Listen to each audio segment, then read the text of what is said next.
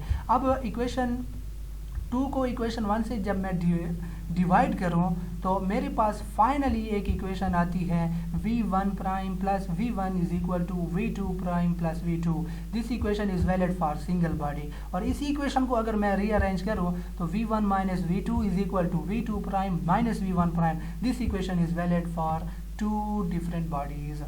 सो ये single body के लिए और ये 2 बॉडीज के लिए. इस इक्वेशन के ऊपर थोड़ी सी बात करते हैं. v1 minus v2 is equal to v2 prime minus v1. इसके अंदर ये जो साइड है left side, this left side velocity difference is called as relative velocities of approach and this right side velocity difference is known as relative velocities of separation. इन दोनों के different names है, याद रखिए. इस साइड की velocities के difference को हम relative velocities ऑफ अप्रोच कहते हैं और राइट साइड की जो वेलोसिटीज की डिफरेंस है उसको हम रिलेटिव वेलोसिटी ऑफ सेपरेशन कहते हैं. व्हाट इज रिलेटिव वेलोसिटी, इसको समझे. इंपॉर्टेंट पॉइंट है.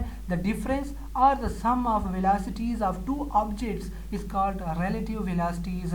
2 बॉडीज या 2 ऑब्जेक्ट्स की वेलोसिटीज को हम जब उनका डिफरेंस लेते हैं या उनका सम लेते हैं तो इस वेलोसिटी के डिफरेंस या सम को हम रिलेटिव वेलोसिटी कहते हैं. रिलेटिव में हम एक वेलोसिटी को दूसरी वेलोसिटी से कंपेयर करते हैं. So V relative is equal to v1 plus v2 for opposite moving bodies.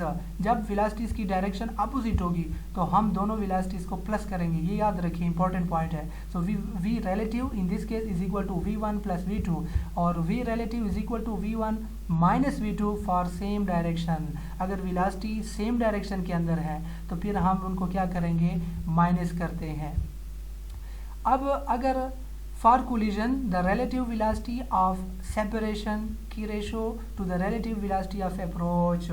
कभी कभी कोलिजन के अंदर हम ये जो 2 रिलेटिव वेलोसिटीज है, रिलेटिव वेलोसिटी ऑफ अप्रोच और separation, so the collision the ratio of relative velocities of separation to the relative velocities of approach is called as coefficient of restitution, जिसको हम E से शो करते हैं.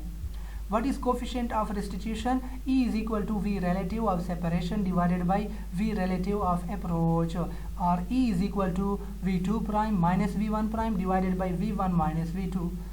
और E relative की value अगर हमारे पास 1 है, so we can say that the collision is elastic collision. याद रखिए, elastic collision के अंदर relative velocity of separation and relative velocity of approach हमेशा equal होती है. तो इन दोनों का जब वैल्यू हमारे पास equal आएगी तो E की वैल्यू 1 आएगी. So E is equal to 1. We can say that for the collision is elastic collision and E is less than for inelastic collision, क्योंकि relative velocity of separation relative velocity of approach से कम होती है inelastic collision के अंदर. So हम कह सकते हैं कि E की वैल्यू हमारे पास इन इलास्टिक कोलिजन के अंदर लेस देन 1 आएगी.